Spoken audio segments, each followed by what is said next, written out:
ಓಂ ಶಾಂತಿ. ಇಂದಿನ ದಿನಾಂಕ 22/8/2024.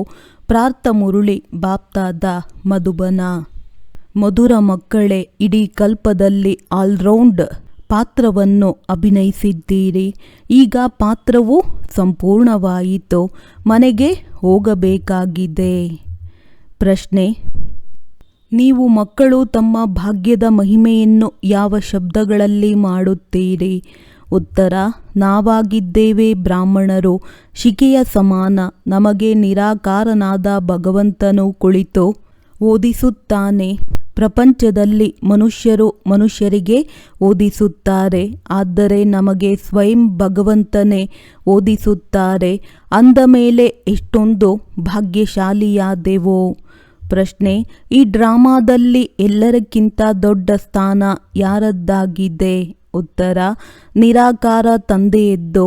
ಅವರು ನಿಮ್ಮೆಲ್ಲ ಆತ್ಮರ ತಂದೆಯಾಗಿದ್ದಾರೆ. ಎಲ್ಲ ಆತ್ಮರು ಡ್ರಾಮಾದ ಸೂತ್ರದಲ್ಲಿ ಬಂಧಿತರಾಗಿದ್ದಾರೆ.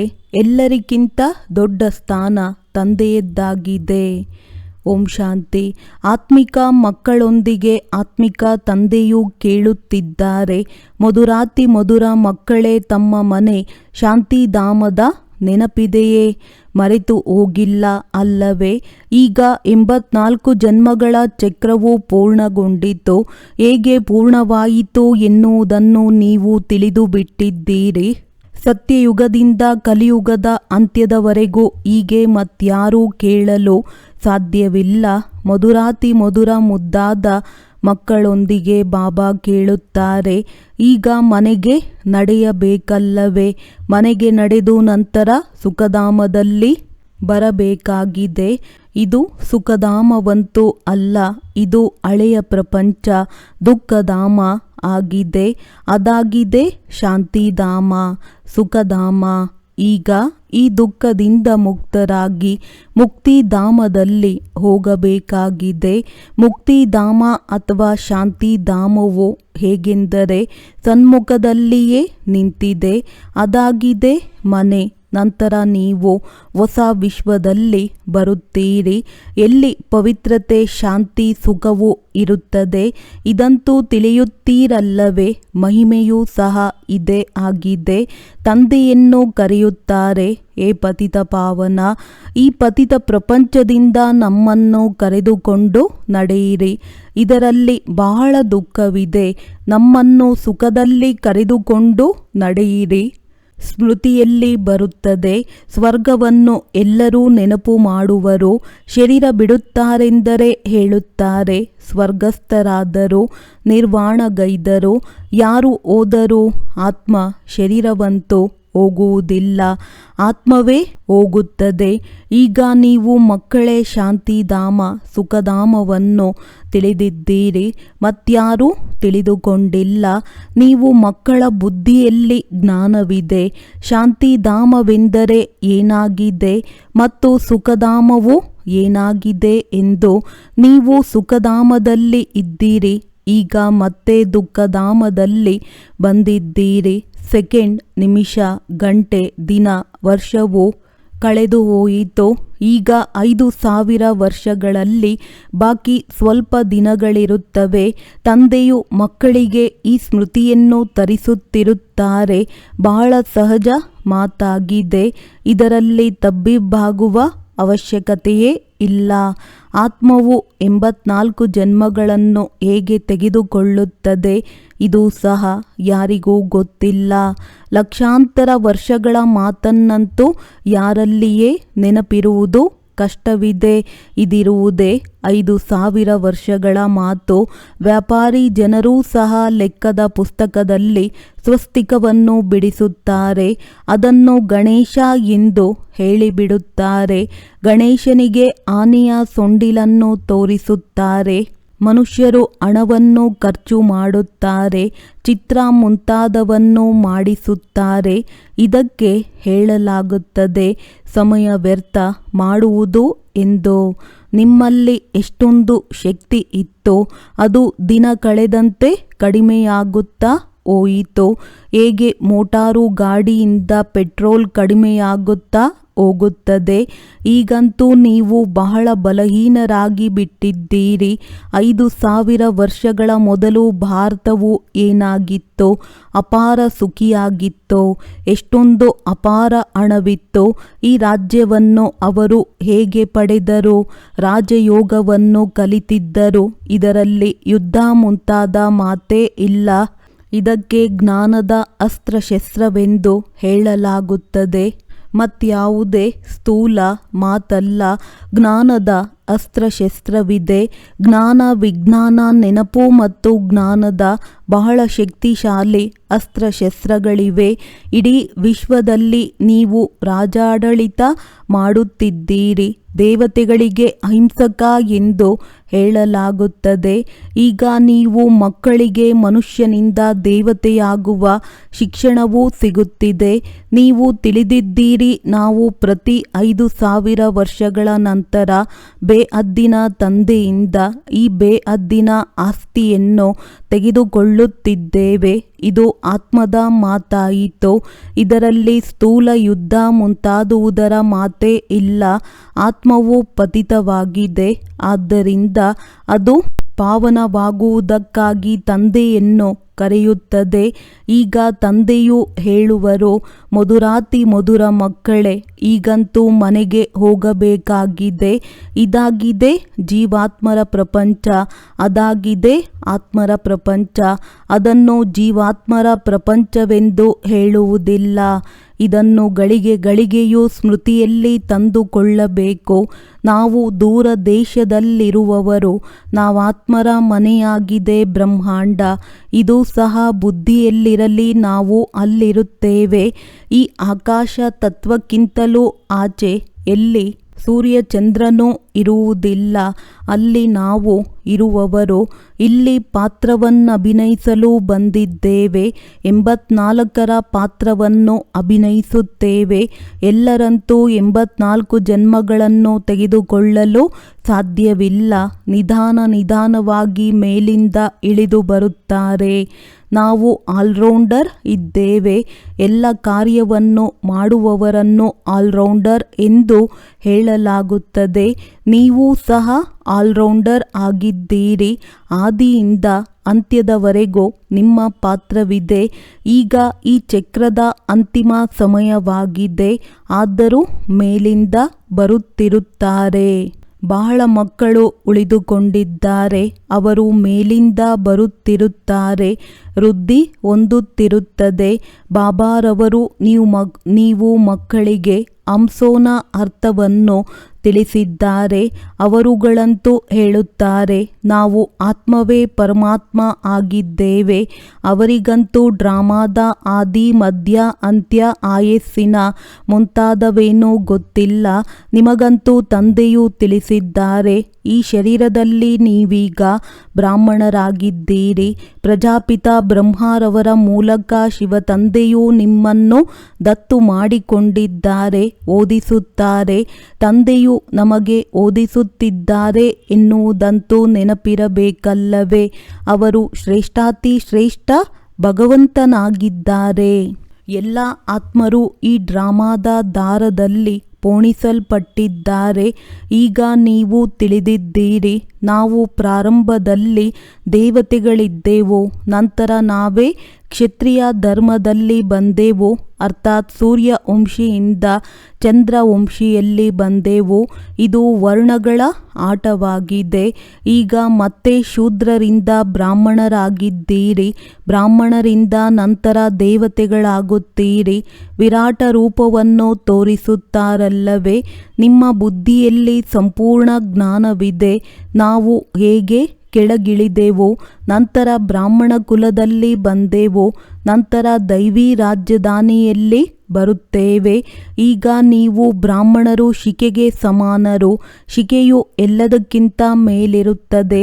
ನಿಮ್ಮಂತೆ ಶ್ರೇಷ್ಠ ಕುಲದವರೆಂದು ಯಾರು ಕರೆಸಿಕೊಳ್ಳುವರು? ಭಗವಂತ ತಂದೆಯು ಬಂದು ನಿಮಗೆ ಓದಿಸುತ್ತಿದ್ದಾರೆ.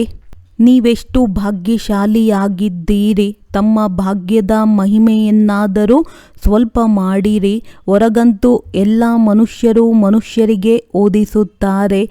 ಇವರಂತೂ ಇರುವುದೇ ನಿರಾಕಾರ ತಂದೆ. ಈ ತಂದೆಯು ಕಲ್ಪಕಲ್ಪವೂ ಒಂದೇ ಬಾರಿ ಬಂದು ಜ್ಞಾನವನ್ನು ಕೊಡುತ್ತಾರೆ. ವಿದ್ಯೆಯನ್ನಂತೂ ಪ್ರತಿಯೊಬ್ಬರೂ ಓದುತ್ತಾರಲ್ಲವೇ? ಮನುಷ್ಯರನ್ನಂತೂ ಎಂದಿಗೂ ಸಹ ಭಗವಂತನೆಂದು ಹೇಳಲಾಗುವುದಿಲ್ಲ. ಭಗವಂತನಂತೂ ಇರುವುದೇ ನಿರಾಕಾರನಾಗಿ. ಇಲ್ಲಿಗೆ ಬಂದು ನೀವು ಮಕ್ಕಳಿಗೆ ಓದಿಸುತ್ತಾರೆ. ವಿದ್ಯೆಯನ್ನು ಸೂಕ್ಷ್ಮ ವತನದಲ್ಲಿಯೂ ಓದುವುದಿಲ್ಲ, ಮೂಲ ವತನದಲ್ಲಿಯೂ ಓದಲಾಗುವುದಿಲ್ಲ. ವಿದ್ಯೆಯನ್ನು ಓದುವುದೇ ಇಲ್ಲಿ. ಇದರಲ್ಲಿ ತಬ್ಬಿಬ್ಬಾಗುವ ಮಾತೇ ಇಲ್ಲ. ಶಾಲೆಯಲ್ಲೆಂದಿಗೂ ಸಹ ವಿದ್ಯಾರ್ಥಿಯು ಹೇಳುತ್ತಾರೆಯೇ, ನಾವು ತಬ್ಬಿಬ್ಬಾಗುತ್ತೇವೆ, ನಮಗೆ ನಿಶ್ಚಯವಿಲ್ಲ. ವಿದ್ಯೆಯನ್ನು ಓದಿ ತನ್ನ ಸ್ಟೇಟಸ್ ತೆಗೆದುಕೊಳ್ಳುತ್ತಾರೆ. ಈ ಲಕ್ಷ್ಮೀನಾರಾಯಣ ಸತ್ಯಯುಗದ ಆದಿಯಲ್ಲಿ ವಿಶ್ವದ ಮಾಲೀಕನಾದದ್ದು ಹೇಗೆ? ಅವಶ್ಯವಾಗಿ ತಂದೆಯ ಮೂಲಕ. ಆದರೂ ತಂದೆಯಂತೂ ಸತ್ಯವನ್ನು ತಿಳಿಸುತ್ತಾರೆ. ಭಗವಂತನೇನಾದರೂ ತಪ್ಪಾಗಿ ತಿಳಿಸುವುದಕ್ಕೆ ಸಾಧ್ಯವೇ? ಬಹಳ ಶ್ರೇಷ್ಠವಾದ ಪರೀಕ್ಷೆಯಾಗಿದೆ. ಈ ಸಮಯದಲ್ಲಂತೂ ಇರುವುದೇ ಪ್ರಜೆಗಳ ಮೇಲೆ ಪ್ರಜೆಗಳ ರಾಜ್ಯ. ರಾಜ ರಾಣಿಯಂತೂ ಇಲ್ಲ.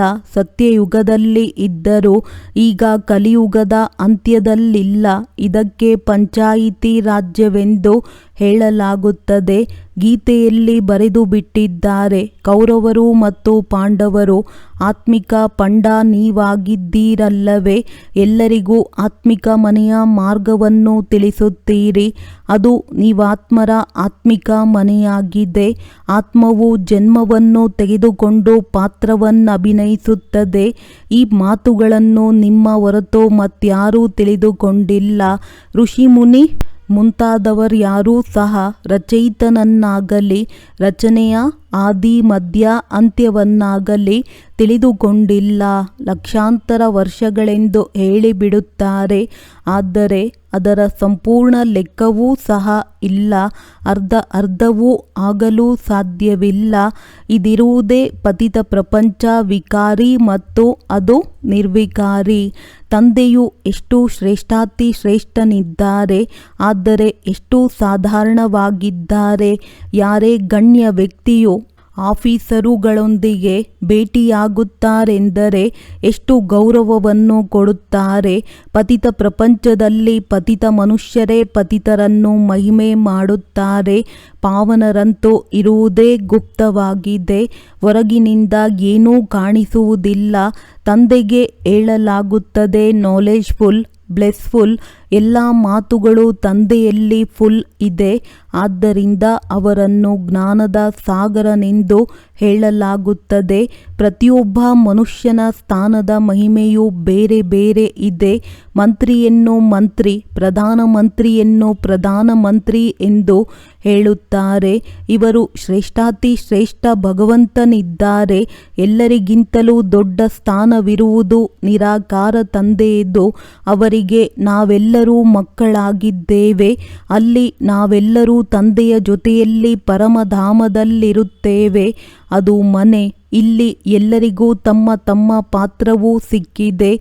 ಕೆಲವರು ಒಂದು ಜನ್ಮವಾದರೂ ಪಾತ್ರವನ್ನಭಿನಯಿಸಿ ಹಿಂತಿರುಗಿ ಹೊರಟು ಹೋಗುತ್ತಾರೆ. ತಂದೆಯು ತಿಳಿಸುತ್ತಾರೆ, ಇದು ಮನುಷ್ಯ ಸೃಷ್ಟಿಯ ವೆರೈಟಿ ವೃಕ್ಷವಾಗಿದೆ. ಒಬ್ಬರೊಂದಿಗೆ ಇನ್ನೊಬ್ಬರು ಹೋಲುವುದಿಲ್ಲ. ಆತ್ಮವಂತೂ ಒಂದೇ ರೀತಿ ಇದೆ. ಬಾಕಿ ಶರೀರವಂತೂ ಒಬ್ಬರದ್ದು ಇನ್ನೊಬ್ಬರೊಂದಿಗೆ ಹೋಲುವುದಿಲ್ಲ. ನಾಟಕವು ತೋರಿಸುತ್ತಾರೆ, ಅದರಲ್ಲಿ ಒಬ್ಬರಂತೆ ಇಬ್ಬರ ಮುಖ ಮಾಡುತ್ತಾರೆ. ಅವರಲ್ಲಿ ತಬ್ಬಿಬ್ಬಾಗಿ ಬಿಡುತ್ತಾರೆ. ನಮ್ಮ ಪತಿ ಯಾರು ಅಥವಾ ಇವರು ಯಾರು ಎಂದು ಗೊತ್ತಾಗುವುದಿಲ್ಲ. ಇದಂತೂ ಬೇಅದ್ದಿನ ಆಟವಾಗಿದೆ. ಇದರಲ್ಲಿ ಒಬ್ಬರು ಇನ್ನೊಬ್ಬರೊಂದಿಗೆ ಹೋಲುವುದಿಲ್ಲ.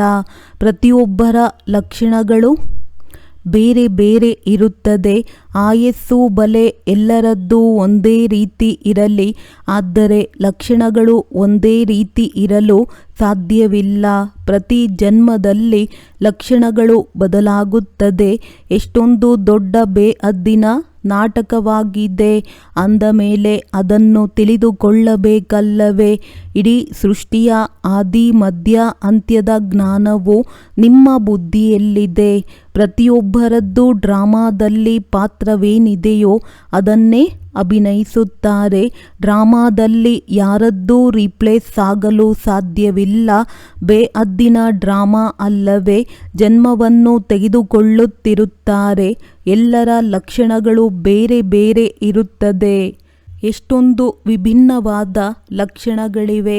ಈ ಸಂಪೂರ್ಣ ಜ್ಞಾನವು ಬುದ್ಧಿಯಿಂದ ತಿಳಿದುಕೊಳ್ಳುವಂತಾಗಿದೆ.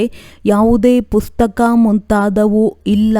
ಗೀತೆಯ ಭಗವಂತನು ಕೈಯಲ್ಲಿ ಗೀತೆಯನ್ನು ತೆಗೆದುಕೊಂಡು ಬರುತ್ತಾರೇನೋ? ಅವರಂತೂ ಜ್ಞಾನದ ಸಾಗರ. ಪುಸ್ತಕವನ್ನೇಕೆ ಕೈಯಲ್ಲಿ ಹಿಡಿದು ಬರುತ್ತಾರೆ? ಪುಸ್ತಕವಂತೂ ಭಕ್ತಿ ಮಾರ್ಗದಲ್ಲಿ ಮಾಡುತ್ತಾರೆ. ಅಂದ ಮೇಲೆ ಇದೆಲ್ಲವೂ ಡ್ರಾಮಾದಲ್ಲಿ ನೋಂದಣಿಯಾಗಿದೆ. ಒಂದು ಸೆಕೆಂಡ್ ಇನ್ನೊಂದು ಸೆಕೆಂಡಿಗೆ ಹೋಲುವುದಿಲ್ಲ. ನೀವು ಮಕ್ಕಳಿಗಂತೂ ಎಲ್ಲವನ್ನೂ ತಿಳಿಸಿದ್ದೇವೆ.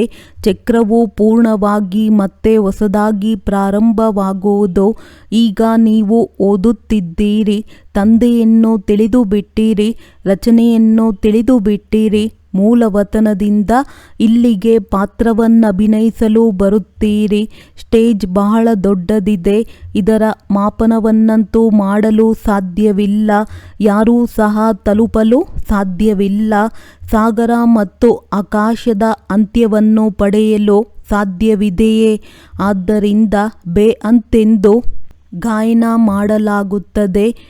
ಮುಂಚೆ ಇಷ್ಟೊಂದು ಪ್ರಯತ್ನ ಪಡುತ್ತಿರಲಿಲ್ಲ. ಈಗ ಪ್ರಯತ್ನ ಪಡುತ್ತಾರೆ.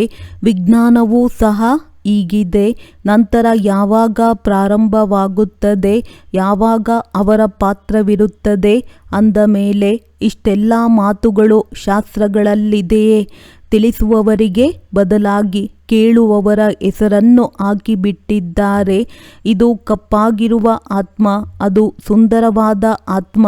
ಕಪ್ಪಾಗಿರುವ ಆತ್ಮವು ಇವರ ಮೂಲಕ ಕೇಳಿ ಸುಂದರವಾಗಿದೆ. ಜ್ಞಾನದಿಂದ ಎಷ್ಟೊಂದು ಶ್ರೇಷ್ಠ ಪದವಿಯೂ ಸಿಗುತ್ತದೆ. ಇದಾಗಿದೆ ಗೀತಾ ಪಾಠಶಾಲೆ. ಯಾರು ಓದಿಸುತ್ತಾರೆ? ಭಗವಂತನು ರಾಜಯೋಗವನ್ನು ಕಲಿಸುತ್ತಾರೆ. ಅಮರಪುರಿಗಾಗಿ ಇದಕ್ಕೆ ಅಮರ ಕಥೆಯೆಂದೂ ಸಹ ಹೇಳಲಾಗುತ್ತದೆ. ಅವಶ್ಯವಾಗಿ ಸಂಗಮ ಯುಗದಲ್ಲಿಯೇ ತಿಳಿಸಲಾಗುತ್ತದೆ. ಯಾರು ಕಲ್ಪದ ಮೊದಲು ಓದಿದ್ದರೋ ಅವರೇ ಬಂದು ಮತ್ತೆ ಓದುತ್ತಾರೆ ಮತ್ತು ನಂಬರ್ವಾರ್ ಪದವಿಯನ್ನು ಪಡೆಯುತ್ತಾರೆ. ನೀವು ಇಲ್ಲಿಗೆ ಎಷ್ಟು ಬಾರಿ ಬಂದಿದ್ದೀರಿ? ಲೆಕ್ಕವಿಲ್ಲದಷ್ಟು ಬಾರಿ. ಯಾರೇ ಕೇಳುತ್ತಾರೆ, ಈ ನಾಟಕವು ಯಾವಾಗ ಪ್ರಾರಂಭವಾಯಿತೋ? ನೀವು ಹೇಳುತ್ತೀರಿ, ಇದಂತೂ ಅನಾದಿ ನಡೆಯುತ್ತಾ ಬರುತ್ತಿದೆ. ಲೆಕ್ಕದ ಮಾತಾಗಲು ಸಾಧ್ಯವಿಲ್ಲ. ಕೇಳುವ ವಿಚಾರವೂ ಸಹ ಬರುವುದಿಲ್ಲ. ಶಾಸ್ತ್ರಗಳಲ್ಲಿ ಎಲ್ಲವೂ ಭಕ್ತಿ ಮಾರ್ಗದ ಕಥೆಗಳಿವೆ. ಅದನ್ನೇ ಓದುತ್ತಿರುತ್ತಾರೆ. ಇಲ್ಲಂತೂ ಅನೇಕ ಭಾಷೆಗಳಿವೆ. ಸತ್ಯಯುಗದಲ್ಲಿ ಅನೇಕ ಭಾಷೆ ಮುಂತಾದವುಗಳಾಗುವುದಿಲ್ಲ. ಒಂದು ಧರ್ಮ, ಒಂದು ರಾಜ್ಯದ ಸ್ಥಾಪನೆಯನ್ನು ನೀವು ಮಾಡುತ್ತಿದ್ದೀರಿ. ಅವರುಗಳಂತೂ ಶಾಂತಿ ಸ್ಥಾಪನೆ ಮಾಡುವ ಸಲಹೆ ಕೊಡುವವರಿಗೆ ಬಹುಮಾನವನ್ನು ಕೊಡುತ್ತಿರುತ್ತಾರೆ. ಶಿವತಂದೆಯು ನಿಮಗೆ ಇಡೀ ವಿಶ್ವದಲ್ಲಿ ಶಾಂತಿ ಸ್ಥಾಪನೆ ಮಾಡುವ ಸಲಹೆಯನ್ನು ಕೊಡುತ್ತಾರೆ. ಅವರಿಗೆ ನೀವು ಯಾವ ಬಹುಮಾನವನ್ನು ಕೊಡುವಿರಿ? ಅವರಂತೂ ಇನ್ನೂ ನಿಮಗೆ ಬಹುಮಾನವನ್ನು ಕೊಡುತ್ತಾರೆ. ತೆಗೆದುಕೊಳ್ಳುವುದಿಲ್ಲ. ಇದು ತಿಳಿದುಕೊಳ್ಳುವ ಮಾತಾಗಿದೆ.